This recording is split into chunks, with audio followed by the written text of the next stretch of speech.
Thank you very much. We had a very, very productive meeting, and I think we've come a long way. I'll discuss that in a second, but first I imagine you've all seen the incredible job growth, 312,000 jobs, which took everybody by surprise. Estimates range from 160 to 180,000, and this really took people by surprise. This is a great number. I think it has a lot to do with the factories and with the companies that are moving back into the United States who have left, and now they're coming back to us instead of being in other countries. I can't tell you what that does to other countries, but I'm the president of this country. So 312,000 jobs was a tremendous number, and obviously having a big impact on the stock market today. And I do want people to remember that we've had a tremendous success, despite the fact that I'm in the midst of negotiating incredible trade deals for our country that should have been negotiated many years ago by both parties, to be honest. But many years ago, we are doing very well in our negotiation with China. We pretty much concluded our negotiation with Canada, with Mexico. We have done the deal and signed the deal with South Korea, which a lot of people said was not going to happen, would be impossible. It's a good deal. It was a horrible deal. It's a good deal. I think a lot of this has to do with the fact, though, that already companies are moving back into our country that have left our country in some cases. In some cases, they're moving back because they want to be here. But in many cases, these are automobile companies that have left and gone to other countries, and now they're coming back to the United States. So it's nice to see. One of the things that's so beautiful to watch is 3.2% wage growth. That hasn't happened in so long for our country. That's an incredible thing. That means people are actually getting more money, taking home more money, and that's something that's really nice to see. A lot of you have been following me when we were on a thing called a campaign. That was an exciting campaign, a great campaign. And I used to talk about wages going down, not going up, but going down for years, 19 years. And now they just went up 3.2%, and yet there's no inflation because other things are going down, like the price of your gasoline at the tank. It's low, and that doesn't happen by luck. I work hard on that. That's like a tax cut for people. So a lot of good things are happening. Labor participation rate increased to 63.1. That's an incredible number also. So I just wanted to bring that out. The economy is very good. And remember, from the time of my election, the stock market's gone up very close to 30%. And that's with all of the things that are happening. And there are a lot of things happening. We have a massive trade negotiation going on with China. President Xi is very much involved. So am I. We're dealing at the highest levels, and we're doing very well. We're doing very well. In the meantime, we've taken in billions and billions of dollars in tariffs from China and from others. Our steel industry's come roaring back, and that makes me very happy. I think we'll have to build a steel wall as opposed to a concrete wall, because we have steel companies again. There's something awfully nice about that sound. So we had a productive meeting today with Speaker Pelosi and Senator Schumer. I thought it was really a very, very good meeting. We're all on the same path in terms of wanting to get government open. We're going to be meeting. I've designated a group, and we're going to be meeting over the weekend, that group, to determine what we're going to do about the border. Really, I want to thank a lot of the Border Patrol people and ICE people who came up yesterday. They had a tremendous impact on, I think, a lot of Democrats, frankly, but a lot of people, because they were able to lay out exactly what the problem is. And one of the problems described to me as an example, your ports of entry. We're going to agree with Chuck and Nancy and Steny and Dick Durbin was there. We're going to agree that, and we want to, make the ports bigger, more powerful, able to handle more traffic, have very, very powerful drug equipment there. So they make very good stuff now. We don't have it because of budgets and other reasons, but we're going to make our ports of entry very powerful, very strong. We're going to have the best drug-finding equipment anywhere in the world. They make it much better today than they made it even 2 years ago. And I explained to him the problem is, though, we can have a wonderful port of entry, but you have 2,000 miles of border between the United States and Mexico. And if you take a look and you see, like we do, through certain technology, including cameras in airplanes, not just drones, you'll see vast numbers of vehicles driving through the desert and entering where you don't have a very powerful fence or a wall.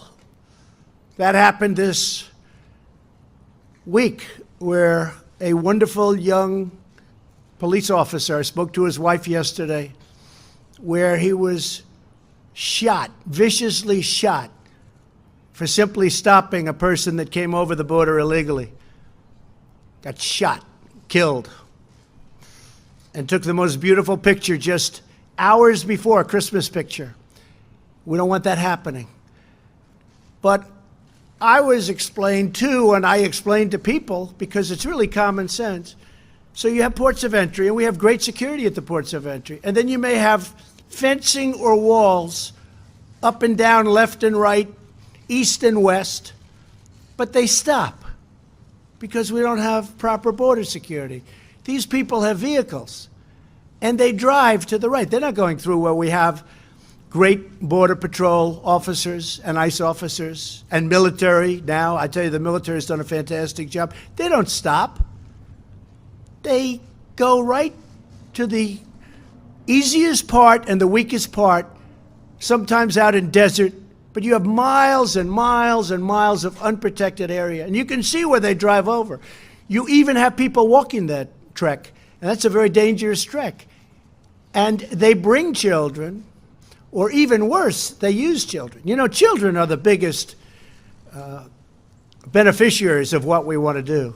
Children are hurt more than anybody else. These coyotes, what they do with children, all because we have open borders, because they think they can get away with it.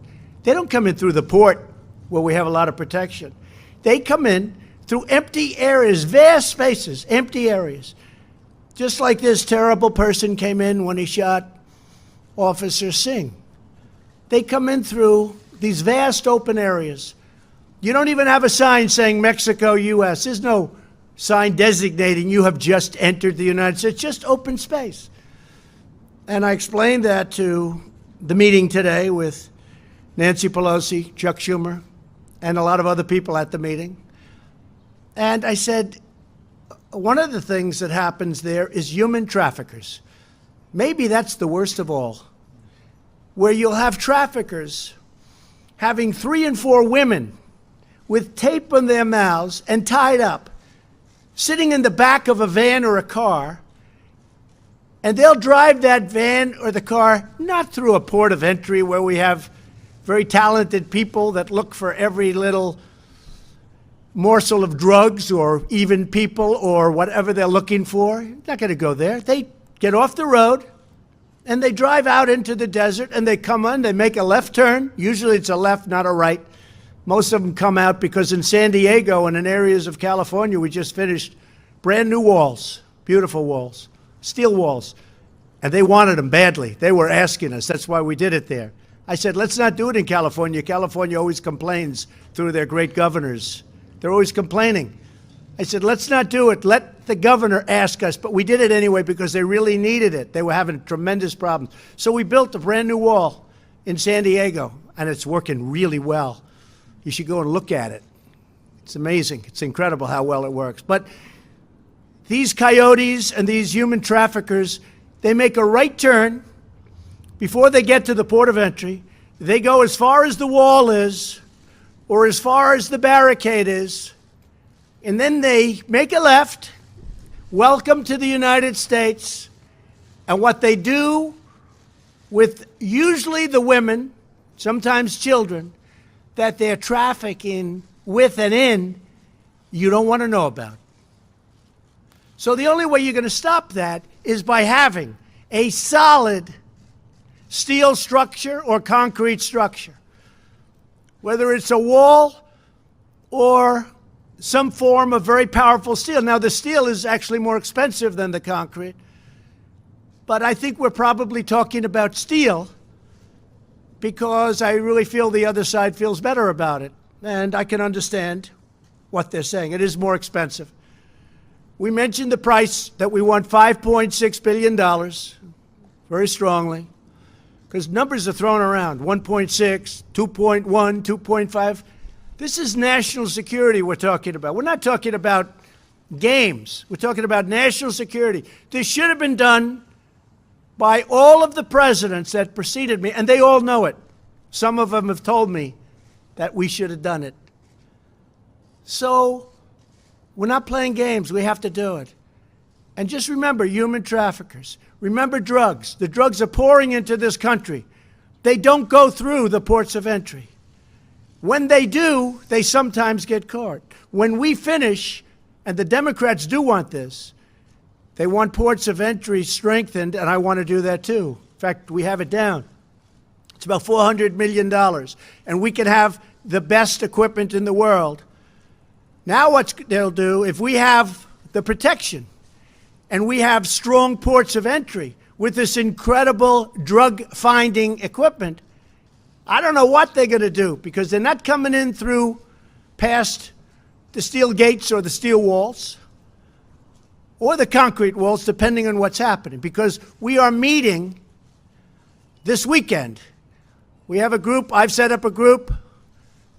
They are going to tell us who their group of experts and probably people in the Senate and congressmen and women are going to come. And we have 3. I said, give us 3. Then I said, you know what? Send over 9 or 6 or 3 or 2. Doesn't matter. Send over whoever you want. But it's common sense.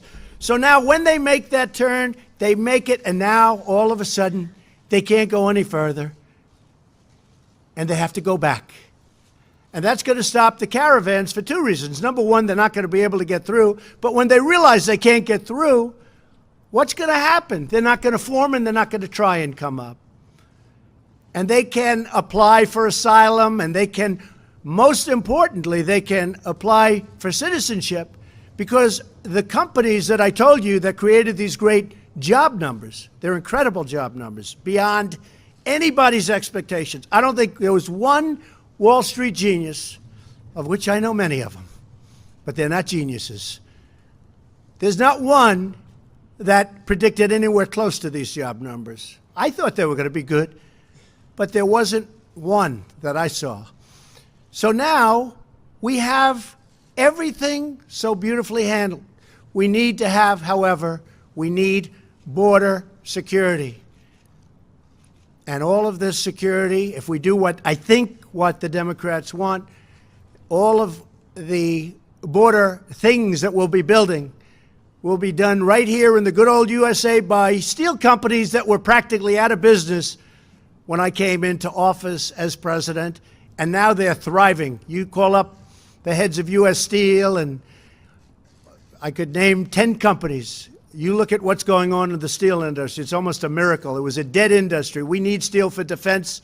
We need steel for a lot of things, steel and aluminum. But those industries were in deep trouble. The steel industry was almost dead, and now it's a very vibrant, vibrant industry. So what I'm going to do is ask, first of all, Mike Pence, Vice President, to say a couple of words, because Mike is, we put together a team of people that will work over the weekend, and they'll be negotiating on the border, on the look, on different things having to do with border security, including at the ports of entry. And I think they're going to be very successful because I found the Democrats really want to do something. So we're at 5.6, if you look at it, $5.6 billion. But we are able to also, in addition to that, because what we want to do has to be done properly, and we're negotiating very tough prices, very, very tough, because you heard much higher numbers. Those higher numbers were very much a misnomer. You heard 20 and 25 billion in DACA. What happened is when a judge incredibly, because it was an incredibly, I will say wrong decision. In fact, President Obama, when he signed the DACA with the executive order, made a statement to the effect, this isn't going to work. And some judge from the Ninth Circuit, here we go again, upheld it. And then it was upheld by the Ninth Circuit appellate.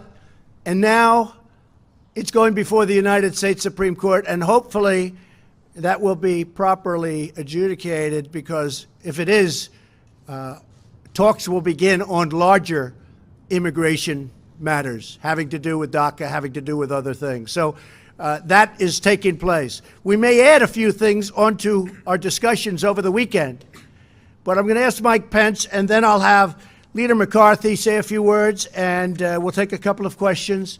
But we're very proud of the jobs and the job numbers. That was incredible. And I think I'll be even more proud if we can have great border security for the first time in really the history of our country. The southern border is a dangerous, horrible disaster. We've done a great job, but you can't really do the kind of job we have to do unless you have a major, powerful barrier, and that's what we're going to have. So first we start with Mike Pence. Okay, Mike. Thank you, Mr. President. Thank you, Mr. President. We are nearly 2 weeks into a government shutdown, but our nation is also in the midst of a crisis on our southern border. And today, President Trump convened for the second time this week Republican and Democrat leaders from the Congress to address both issues. And we are truly grateful for the candid and constructive dialogue that took place today here at the White House with Speaker Pelosi and Leader Schumer, with our Republican Senate leadership as well. And we look forward to continued dialogue over the course of this weekend. Make no mistake about it, we are in the midst of a crisis at our southern border. Every day, nearly 2,000 people are apprehended or stopped attempting to come into our country that have no lawful claim to be here. Last year alone, 17,000 individuals with previous criminal records were apprehended attempting to come across our southern border. Every day, all across this country, in a single week, 300 Americans lose their lives to the scourge of heroin addiction. 90% of the heroin in this country flows through our southern border. And the human trafficking that the President just described so compellingly. Last month alone, 20,000 minors were brought alone across our border, were interdicted by Border Patrol personnel. You heard the President's passion today here at the podium. And we all, Leader McCarthy and all of the leaders gathered in the Situation Room today, heard the President's passion for the better part of 2 hours. Not just to address a government shutdown, but to address border security and this crisis at our southern border. And today, President Trump provided the kind of leadership that the American people expect in such a moment. He made it clear that we are committed to achieving border security as we resolve this budget impasse. He made it clear that we are going to build a wall on our southern border. As I said, the conversations were constructive and substantive, and at the close of the meeting, the President directed me and Jared Kushner and Secretary Nielsen to meet with top-level staff of Democrat and Republican leadership in the House and Senate over the course of this weekend and see if we could build on the common ground that we identified in the discussions today. Our aim will be to find a solution, not just simply to end the government shutdown, to provide funding to end the crisis at our southern border, to achieve real border security, and to build a wall on our southern border. And Mr. President, I promise you, as you promised the Republican and Democrat leaderships today, that we will work earnestly over the weekend. We will work in good faith. The American people deserve nothing less, and we enter this weekend and these discussions hopeful. Again, not simply that we will end a budget shutdown, but that we will make finally meaningful progress on securing our southern border to prevent the flow of narcotics, human trafficking, illegal immigration that has so beset our country now for more than a generation. And with the President's leadership and direction, we'll hope to accomplish just that. Thank you, Mike. Thank you very much. Kevin? I came down for the second time this week. Basing on the meeting that we had earlier in the week, I didn't expect the meeting to last very long. It was 2 hours. This was much more productive than we've had in any other time. I think there's places that we can find common ground. The President was very strong what he needs to have happen here. We need border security. We want the government to open. But I found in our discussion, sometimes we're tough, but there is areas that we can find agreement on. That's when the President interjected, that he actually thought what would be best, that he would designate 3 individuals, with the Vice President being the lead, that work through the weekend, build on this progress, and that each leader would also send. The President was very kind to the Speaker. I think you said she could bring twice as many, right? If need be. 5 times as much. I know Mitch McConnell, the leader McConnell's sending down. I'm sending members down, staffers, that can work throughout the weekend. I know the President said he will call us back next week, invite us back as well. We want to solve this problem. There is a great need to do it, and we can get it done. It just has to have the will. But I see the will from this administration. I will promise you this. I will work with anybody who wants to move America forward, secure our border, and put this government back open. And I'm making that pledge here. And I hope every other leader will make that pledge as well. And if that means we're staying in the room to get it done, we will stay in the room and get this job done. And there was progress today. I look forward to solving it. Thank you, Steve. Steve, please. Thank you, Mr. President. And I thought we had a very important and productive meeting today. And what this has always been about is securing the border and keeping America safe. I want to thank the President for the commitment that he's made for over 2 years now to achieve what many presidents promised, and we've seen the promises, but it was never followed through with actual law that gets this job done. Secretary Nielsen has gone over the numbers, and the numbers are alarming. You know, one of the numbers that jumps out is last year, in 2017 actually, over 3,700 known or suspected terrorists tried to enter into this country. These are serious numbers. When you see the human trafficking, in 2017, our ICE agents saved over 900 kids. 1 year alone, saved over 900 kids from sexual assault and human trafficking, things that are happening at the southern border because there's no wall, there's no physical barrier, there's no way to actually control ports of entry. If somebody wants to seek asylum, there's a way to do that.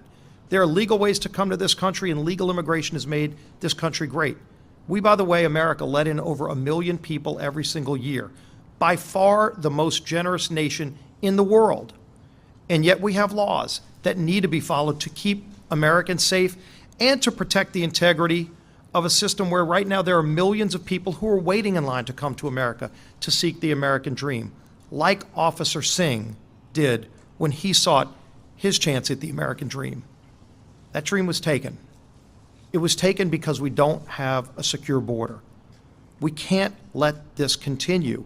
As we work to open the government, let's always keep the focus on what this is about. It's about securing this country. The Secretary of Homeland Security has made it clear what it's going to take to secure our border. President Trump is following through on that commitment to keep America safe. And hopefully, as we work through the weekend, we can get a resolution that achieves all of those objectives. Thank you very much, Steve. Thank you.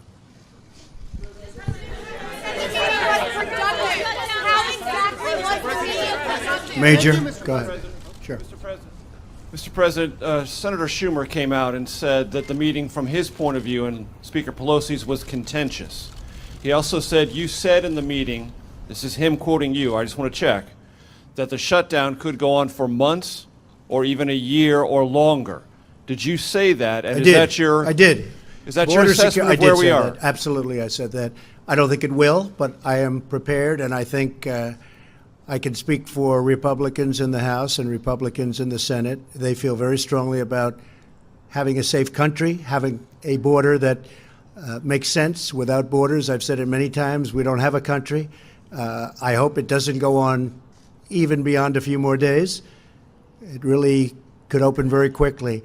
I told them that bring who you want. We have 3 people. You can ideally bring 3, but you can bring 6, you can bring 9, you can bring 12. And they're going to be working over the weekend. I think it may have been somewhat contentious, but I think it was very productive. I have to say that. And I think he said that too. What was the productive part from your point of view, Mr. President? Did the Democrats move at all in your direction on funding of a border Well, I don't barrier? want to get into that because I don't want to put them in a position where they have to justify anything to a lot of the people that they have to make happy. We want have to to, save aren't they? lives. We want children to be safe. The children are being decimated.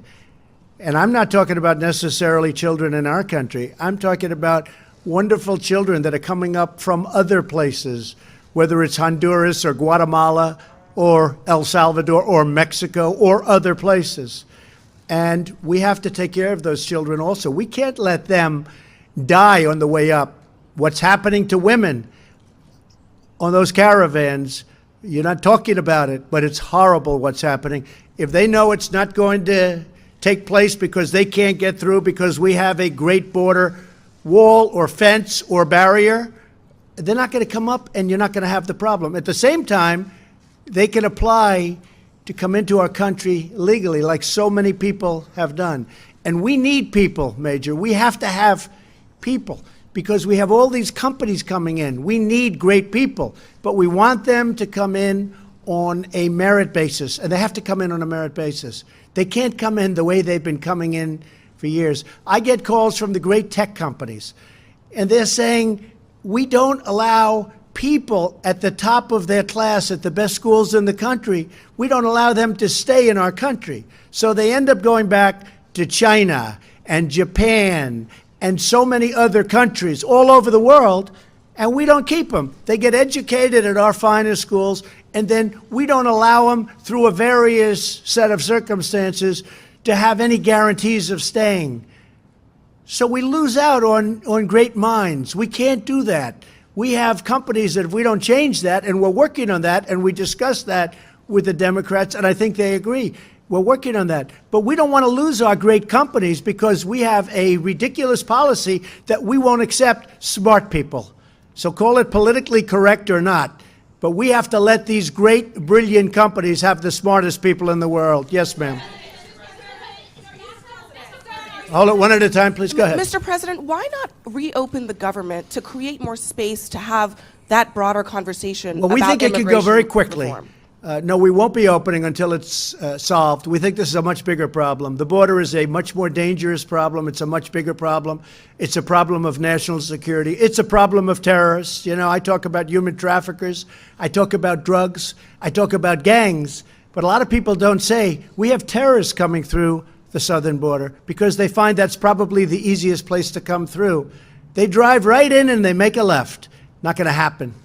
Not going to happen. So we're not going to do that. We won't be doing pieces. We won't be doing it in drips and drabs. And I'll tell you what, I've seen a lot of people over the last week and a half. I've been right in this magnificent structure right behind you. It's called the White House.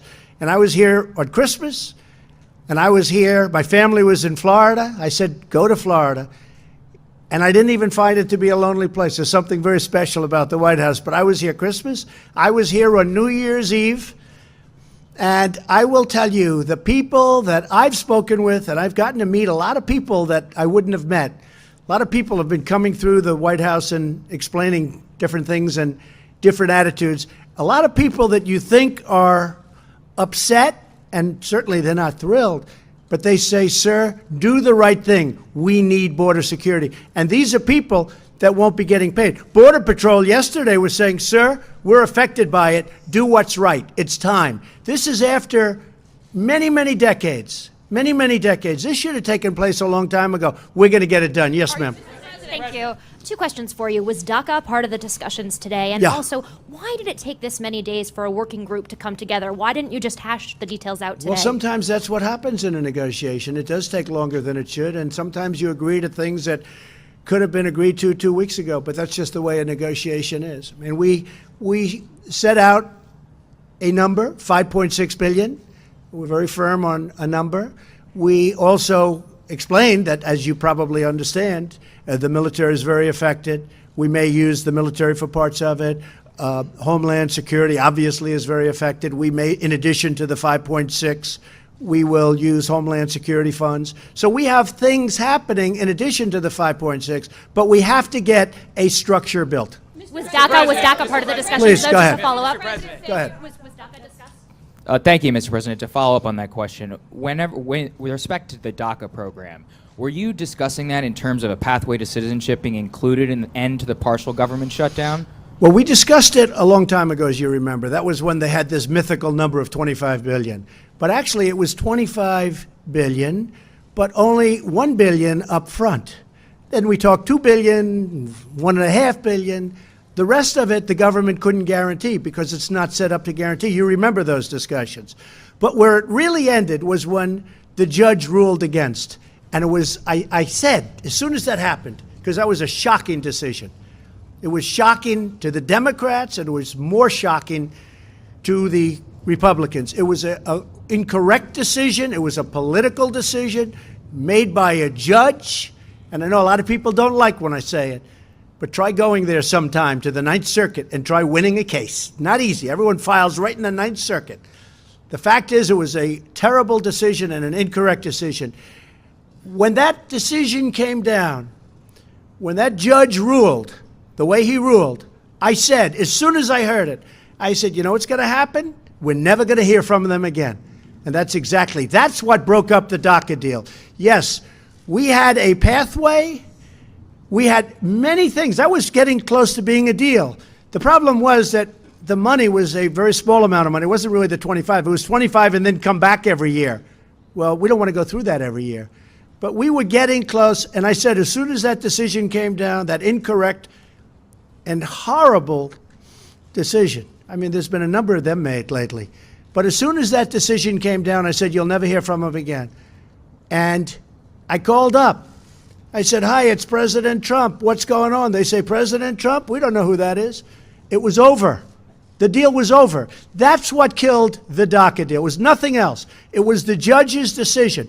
And if the Supreme Court does what really everyone thinks from a legal standpoint it should be doing, if they don't allow the President of the United States, which is me also, because if President Obama's allowed to do that, I'm allowed to do it also. Can you imagine? If the Supreme Court overrules that wrong executive order, we'll have a deal very quickly on DACA and other things. And the Democrats want that, and so do we. But once he ruled that way, it was something you couldn't really negotiate. Yes, Haley? Thank you, sir. Mr. President, 2 questions for you. Are you still proud to own this shutdown? Well, you know, I appreciate the way you say that, but I'm very proud of doing what I'm doing. I don't call it a shutdown. I call it doing what you have to do for the benefit and for the safety of our country.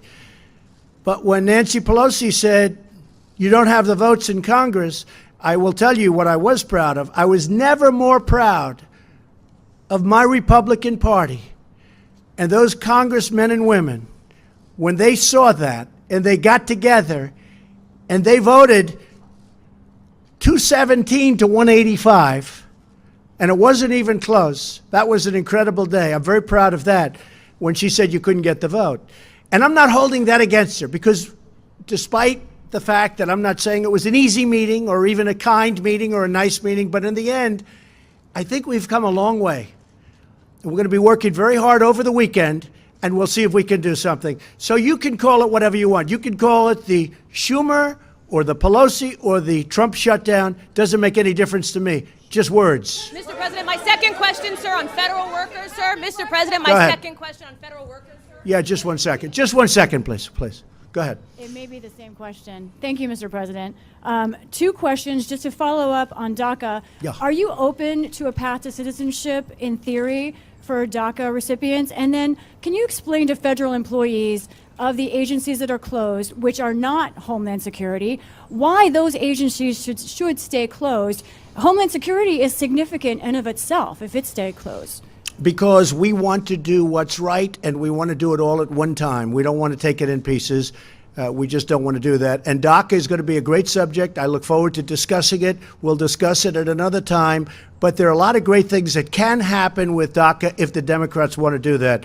I think what we're all waiting for, to be honest, is the Supreme Court judges, the Supreme Court justices ruling in a not very long period of time. You know, as you know, it's up now. Hopefully, they will be making a ruling maybe sometime in the summer. So I think before we discuss too much DACA, I would like to see what happens. I think it's a very important decision because, frankly, if they rule the way it is, it gives the president too much power. Can you imagine me saying that? But I would be entitled to the same power. It's not a correct thing that took place. And President Obama never felt it was going to hold up, and it held up. But I don't think it's going to hold up at the Supreme Court. If it doesn't hold up, you're going to see a lot of good things happening because you'll be having DACA and you'll be putting other things with DACA. Hopefully by that time, the wall will be well under construction. And just a little statement on that. We've already built a lot of the wall. We've been working very, very hard. We've renovated a tremendous amount of wall. I just told you we did a lot of wall in San Diego where we needed it very badly, where they wanted it very badly. So we haven't been sitting still for the first, believe it or not, less than 2 years. We've been working very, very hard. The wall is, we've done a lot of miles of wall already. So we're not just starting off fresh, but we have large numbers of miles that we have to do. And we can't let gaps, because if you have gaps, those people are going to turn their vehicles, or the gangs, they're going to be coming in through those gaps. And we cannot let that happen. Kevin. Thank you, Mr. President. I appreciate that. Question about government employees. What is your personal message to those who are impacted by the shutdown? And if you wouldn't mind, if you could comment on the remarks made by a freshman congressperson about impeachment involving a bit of a profanity last night. Well, you can't impeach somebody that's doing a great job. That's the way I view it. I've probably done more in the first 2 years than any president, any administration in the history of our country. You look at tax cuts, you look at regulations, you look at what we've done for the vets, you look at the rebuilding of the military and the numbers that we're talking about, and many other things. I can give you a list. It's pages long. So I think it's very hard to impeach somebody who's done a great job. That's number one. And we even talked about that today. I said, why don't you use this for impeachment? And Nancy said, we're not looking to impeach you. I said, that's good, Nancy, that's good. But you know what? You don't impeach people when they're doing a good job. And you don't impeach people when there was no collusion, because there was no collusion. You know Russians better than I do, Kevin, okay? There was no collusion. I didn't need Russians to help me win Iowa. I didn't need Russians to help me win the great state of Wisconsin and Michigan and Pennsylvania. I won them because I went there and I campaigned hard. And my opponent didn't go there enough. And she lost a lot of good states, a lot of states that for many, many years, for decades, have gone Democrat. They went Republican. That's why I won. Not because of Russia. Your comment about the freshman congressperson's comments specifically about... Well, I thought her comments were disgraceful. This is a person that I don't know. I assume she's new. I think she dishonored herself, and I think she dishonored her family. Using language like that in front of her son and whoever else was there, I thought that was a great dishonor to her and to her family. I thought it was highly disrespectful to the United States of America. Yes. Go ahead.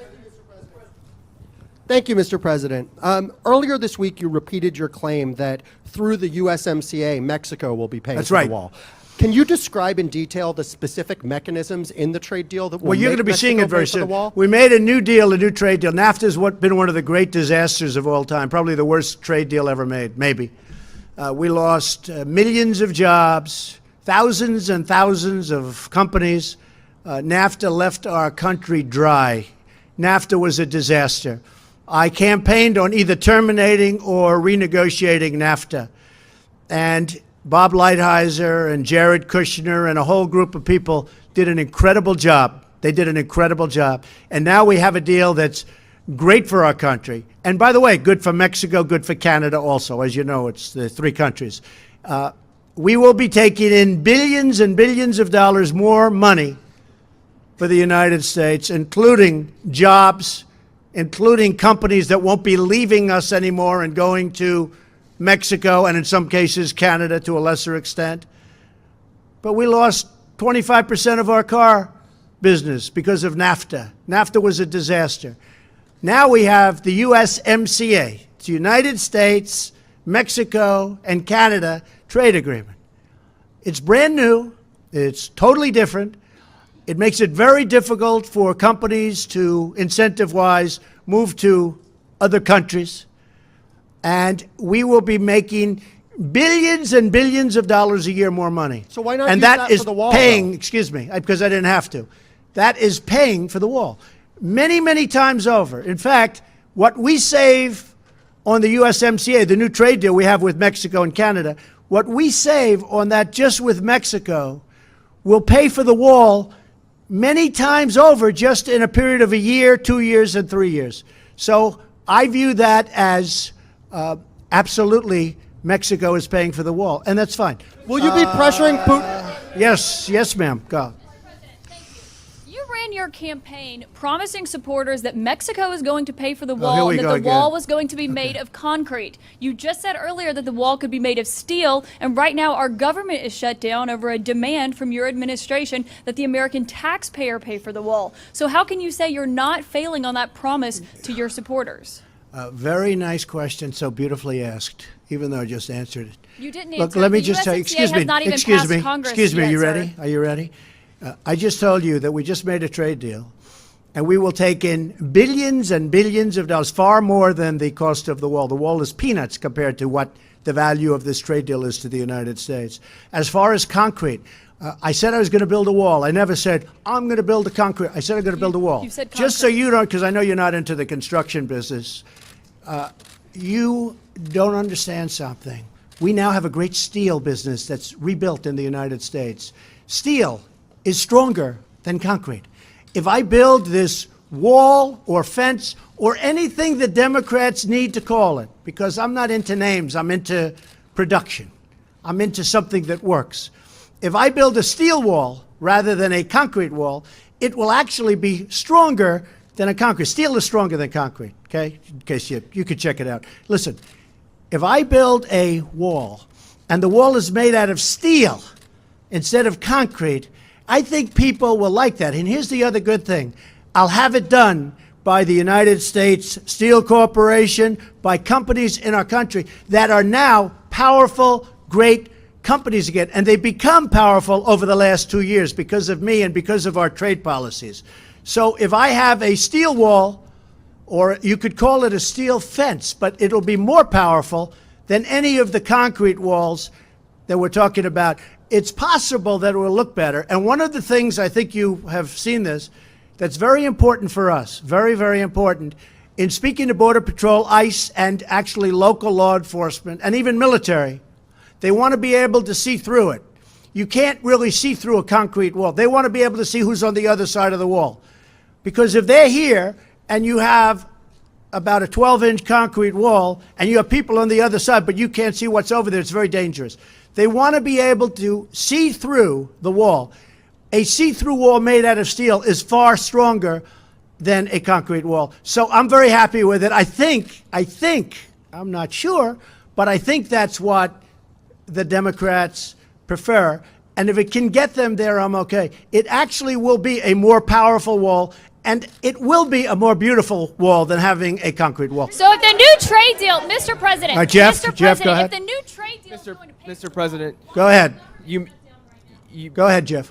you mentioned China, sir, in your remarks. Are you concerned about the words and the actions of Apple this week with regard to revenue? And can you tell us what sort of progress you meant when you were referring to trade talks with China? Well, I think we're doing very well. China's paying us tremendous tariffs. We're getting billions and billions of dollars of money pouring into the Treasury of the United States, which in history we've never gotten from China, as you know. It's been very unfair. I had a fantastic meeting with President Xi, who I both like and respect. One of the things that came out of that meeting was fentanyl. As you know, almost all of it comes from China. And he's going to now criminalize the making of fentanyl. And unlike our country, they have unbelievably strong prohibitions about drugs. It was not on their list. They view it as I guess, as some kind of a commercial product. Now they view it as something that's very dangerous. They're going to be changing their laws to make fentanyl a criminal process if you're making fentanyl. If they do that, you know what their ultimate is. It's called the death penalty. I think that could have a tremendous, and I thanked President Xi very much. It was the first question I said to him when we started the trade talks in Argentina. This was a meeting that was supposed to last for about 45 minutes, and it ended up being almost 4 hours. Some of you were there. It was a great meeting. We'll see what happens. You never know with a deal. But I will tell you, China is not doing well now, and it puts us in a very strong position. We are doing very well. But we're taking in billions and billions of dollars, and I hope we're going to make a deal with China. And if we don't, they're paying us tens of billions of dollars worth of tariffs. It's not the worst thing in the world. But I think we will make a deal with China. I really think they want to. I think they sort of have to. And I think we're going to have a great relationship. I think that President Xi and myself have a great relationship. Also, North Korea. We're doing very well with North Korea. And that's based on relationship also. Yeah. Mr. President, go ahead. One more quick one. Just Go ahead, to follow up, sir. Apple issued a revenue warning this week, which led its stock to go down and the rest of the stock market to go down as well. Are you concerned about that? No, I'm not. I mean, look, they've gone up a lot. You know, they've gone up hundreds of % since I'm president. Apple was at a number that was incredible, and they're going to be fine. Apple is a great company, but that's not my look. I have to worry about our country. Don't forget this. Apple makes their product in China. I told Tim Cook, who's a friend of mine, who I like a lot, make your product in the United States. Build those big, beautiful plants that go on for miles, it seems. Build those plants in the United States. I like that even better. Apple makes its product in China. China is the biggest beneficiary of Apple, more than us, because they build their product mostly in China.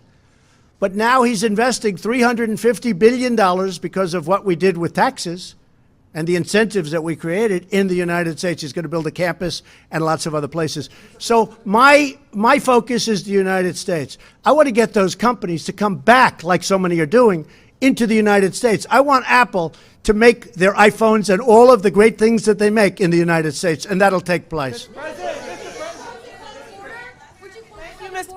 Thank you, Mr. Please, go ahead. Thank you, Mr. President. I want to ask you two questions. One, as you talk about the wall, eminent domain. Yeah. Many of those who own property on the southern border will lose their property because of this. And once this happens, they say that they could go to court with you for years. It could take years. Then also, what is a safety net for federal workers? You're saying months and possibly a year for this shutdown. Do you have in mind a safety net for those who need their checks, those who need SSI, those who need Medicaid, what have you? Well, the safety net is going to be having a strong border because we're going to be safe. I'm not talking about economically, but ultimately economically. I really believe that these people, many of the people that we're talking about, many of the people you're discussing, I really believe that they agree with what we're doing. And we can have this, April, we can have this fixed very quickly. This can happen by early next week.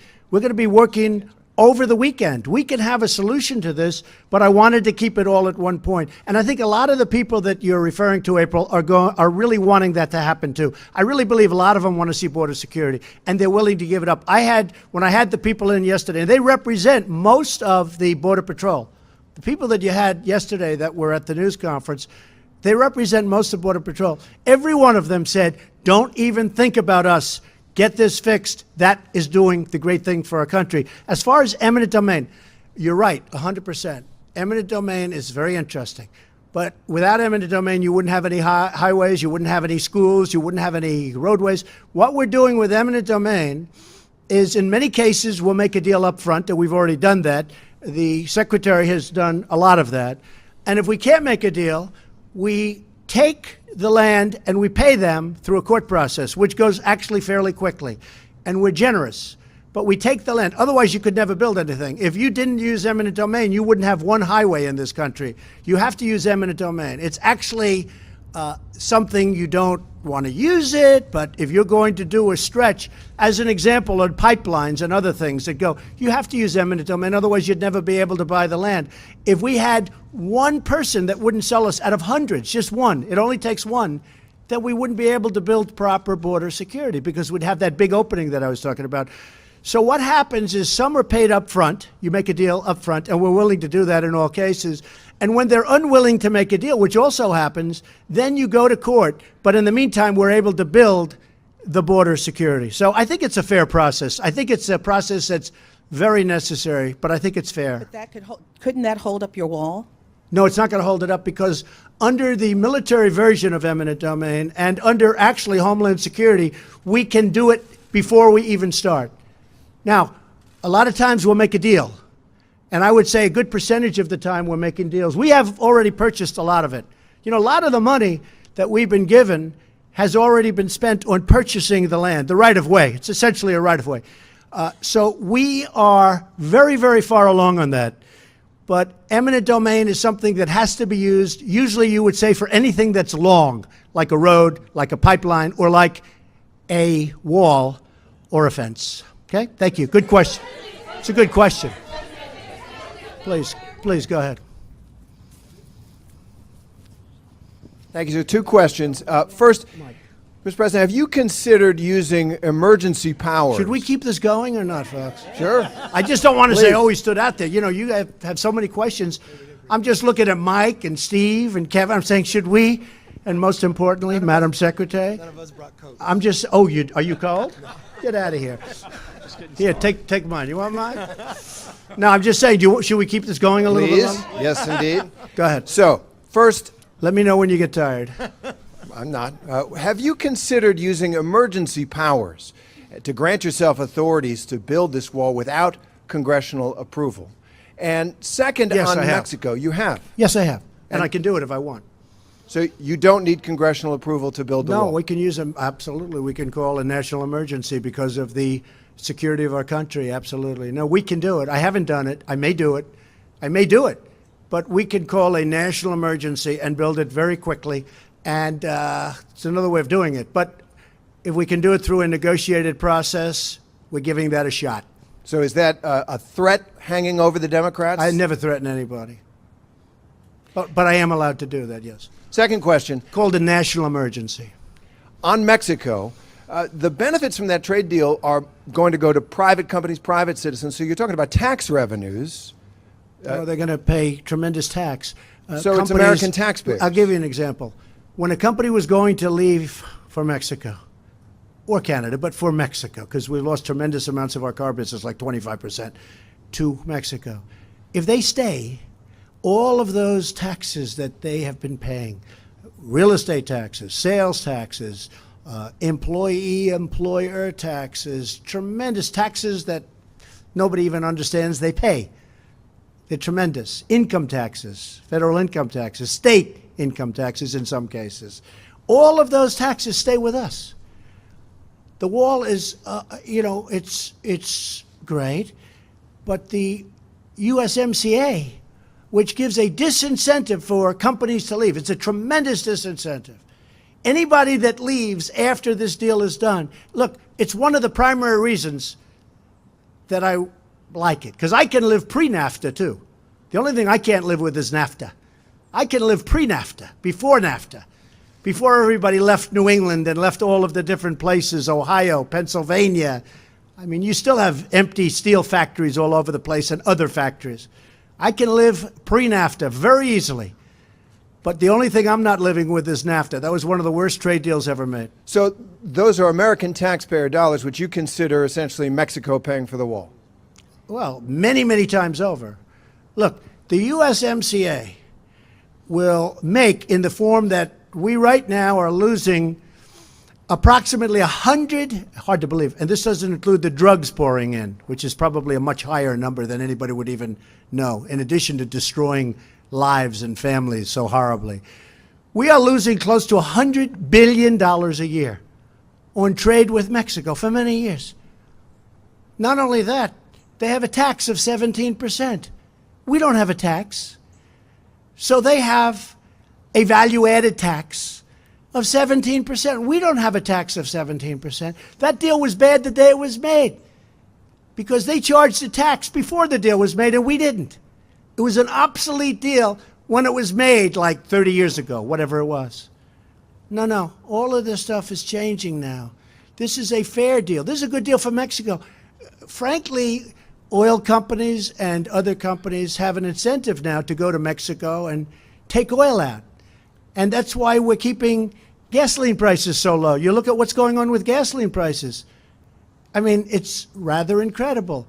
If you look back 4 months ago, oil hit $83 a barrel. 83. It was heading to 100, and then it could have gone to 125. You want to see problems? Let that happen. After I made some phone calls to OPEC and the OPEC nations, which is essentially a monopoly, all of a sudden it started coming down. I'm very happy with what's happened, and I'm very happy that people are paying a lot less in many cases than $2 a gallon for gasoline. You look at what's happening. Everyone's talking about it. Didn't happen by luck. It happened through talent. Go ahead. If this shutdown, sir, does last, since you said you'd come back for that second question, months or years, I want to understand how you expect federal workers to last that long without getting a paycheck, specifically since your cabinet members... I don't think it will. I'm Sir, prepared. your cabinet members are set to get raises tomorrow. How is that fair? We'll have to talk to the cabinet members then, okay? I'm sure they don't even know that. Will you ask them to give that money back? Let me just tell you this. It's very important that we have great border security. I think it's going to be over with sooner than people think. But I will do whatever we have to do. If we have to stay out for a very long period of time, we're going to do that. And many of those people, maybe even most of those people, that really have not been and will not be getting their money in at this moment, those people, in many cases, are the biggest fan of what we're doing. How do you know that, sir? All right, Do you have evidence to please, support Major, that? go ahead.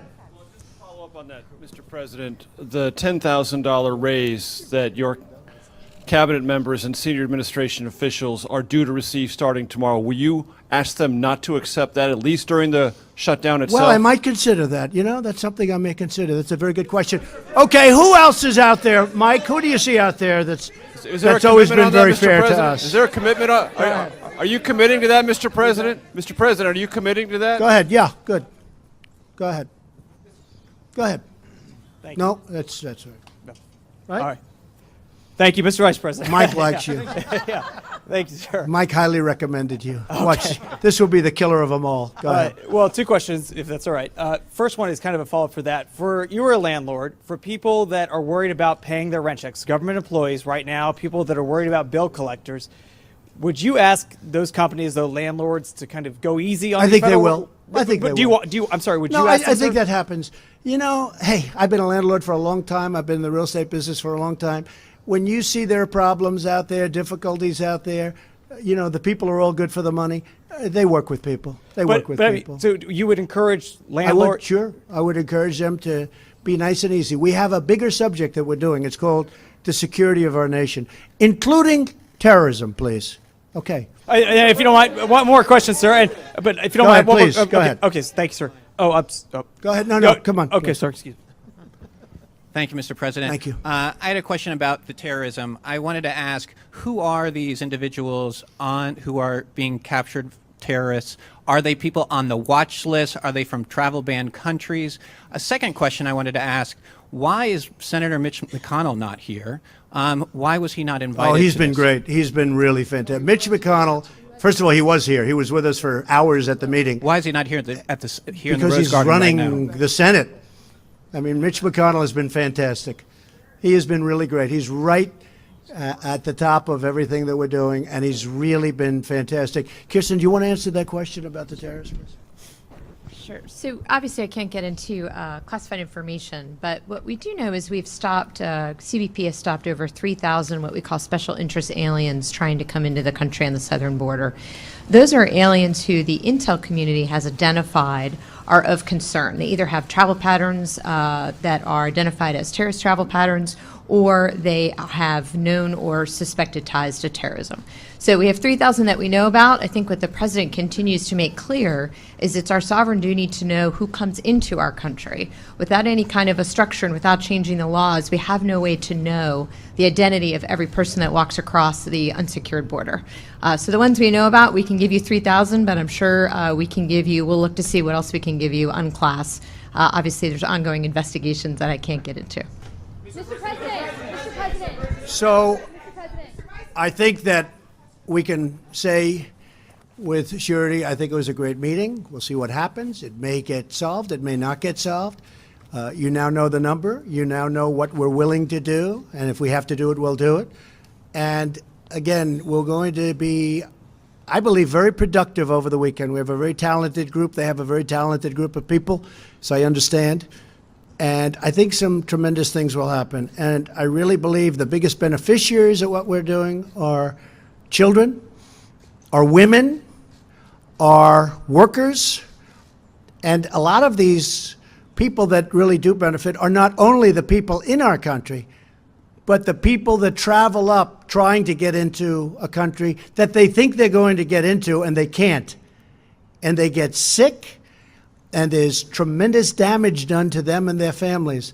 These are all tremendous beneficiaries of what we're doing. So this really does have a higher purpose than next week's pay. And the people that won't get next week's pay or the following week's pay, I think if you ever really looked at those people, I think they'd say, Mr. President, keep going. This is far more important. I want to thank you all, and we'll see you soon. They'll be working very hard over the weekend. Thank you very much. Thank you.